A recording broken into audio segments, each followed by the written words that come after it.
नमस्कार, आपण पाहताय महाराष्ट्र विजय न्यूज चॅनल। खाजगी शाळेतील संस्थांचा मनमानी कारभार हा वाढतच आहे।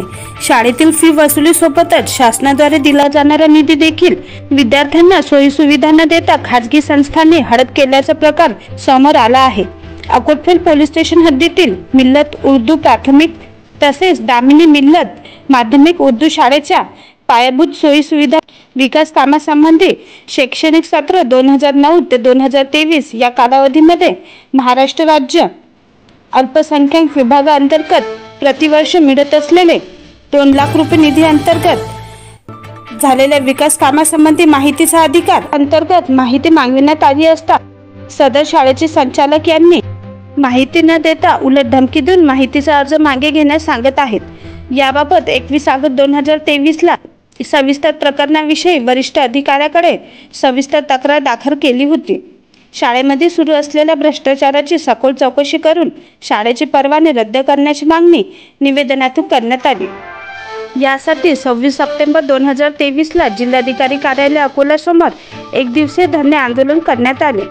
मागणी मान्य न झाल्यास बेमुदत आमरण उपोषण आणि महाराष्ट्र राज्याचे मुख्यमंत्री यांच्या बंगल्यासमोर आत्मदहन करण्याचे निवेदन दिनांक 26 सप्टेंबर 2023 ला नौशाद खान समाज खान पठाण यांनी जिल्हाधिकारी यांना दिले। महाराष्ट्र विजय न्यूज चॅनल संपादक व प्रतिनिधी श्री विजय रमेश खुचे।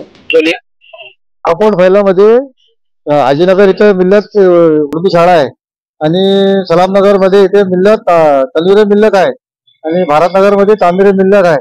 त्या तिन्ही शाळांची मी पायाभूत विकास अंतर्गत अल्पसंख्याक निधीमध्ये जे 2 लाख रुपये प्रतिवर्ष भेटतात त्याची मी 2008 ते 2023 पर्यंत जे 2 लाख रुपये प्रतिवर्ष मिळवत त्यामध्ये माहितीचा अधिकार अंतर्गत माहिती मागितली किंवा तुम्ही 15 वर्षामध्ये प्रतिवर्ष 2 लाख रुपये मध्ये केलेल्या विकास कामाची माहिती द्या, परंतु मला माहिती न देता उलट मला त्याचे संचालक मिल्लत स्कूल उर्दूचे सरफराज खान नवाज खान आणि त्यांचा भाऊ आशिफ खान नवाज खान हे माहिती देण्यात टाळाटाळ करतात। माहिती अर्ज परत घे नाही तुला जीवाने मारून असे वेळोवेळी धमक्या देतात। याबद्दल मी पोलीस प्रशासनाला सुद्धा तक्रार केलेली आहे।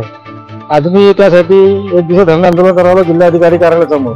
याच्यावर मी समजा मला आज न्याय नाही मिळाला तर मी दिनांक 31/10/2023 पासून मान्य जिल्हाधिकारी कार्यालयासमोर हे मुदत अमर उपोषण करणार। मागणी कोणती आहे? मागणी माझी अशी आहे की बा जे अल्पसंख्याक विभागाकडून जे प्रतिवर्ष पायाभूत सुविधा 2 लाख रुपये मिळतात त्यामध्ये कोणते कोणते कार्य विकास कामं झाले याची मला संपूर्ण माहिती द्यावं का जनहिताचा मुद्दा आहे ही मागणी आहे माझी।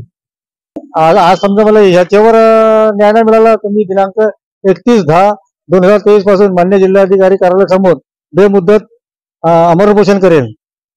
त्याच्यावर सुद्धा न्याय नाही मिळाला तर मी मान्य शेवटचा पर्याय म्हणून माननीय मुख्यमंत्री यांचे वर्षा निवासस्थानावर या मागणीकरिता आत्मदहन करणार।